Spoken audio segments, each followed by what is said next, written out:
what the pandemic taught us was that, again, life is frail. Yeah. And things can happen not through anything that we did bad. The other thing that's happening, as somebody who's 40-ish, is you and your wife are both at a classic second midlife crisis stage. Now, I'm not saying it is a crisis for you, but it is a normal transition where you start to look around and say, well, what else is there in life? When you're in one of these periods that one of my former doctoral students who's now on the faculty at Bucknell, Udayan Dar, and I have been studying, he took the lead on, is liminality, when you're in this in-between space. When that happens, you very often look around you. I mean, if you're on top of things, if you're scared by it, you just drink or eat too much or gamble. But if you're in a healthy place, you start to look around and you start to notice your parents are not as active as they were.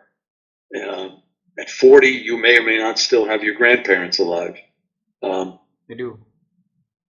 You do? Well, that's even better, because it's amazing that they're still alive, but still, they've got to be moving slower. Yeah. So all of a sudden, your sensitivity to the fact that life isn't eternal, despite certain Marvel movies about superhumans, I think it makes sense that you'd be interested in this process. And I'm hoping that what you and your wife spend time, I should say, not more, spend time thinking about is how people morph their sense of purpose and vision as they age. Mm. Because I think the people that maintain an active, energetic life have allowed themselves to change. They haven't stayed rigid.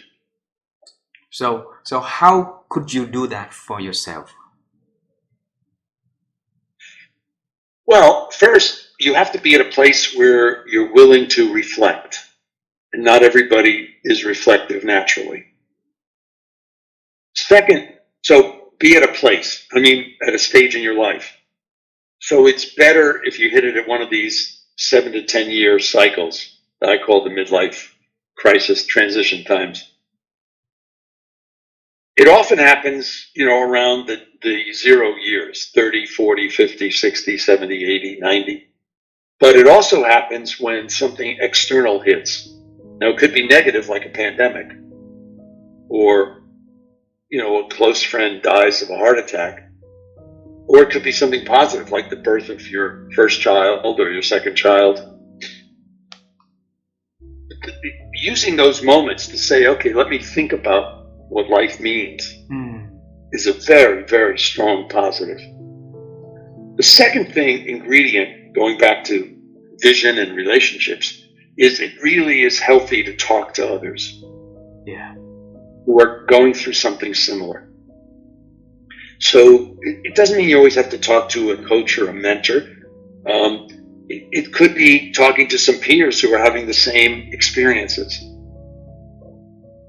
I think the future of what we call peer coaching in groups is huge, where people get together to talk.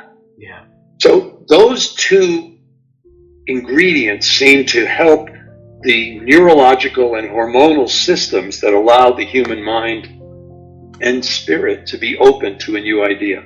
Beautiful, beautiful.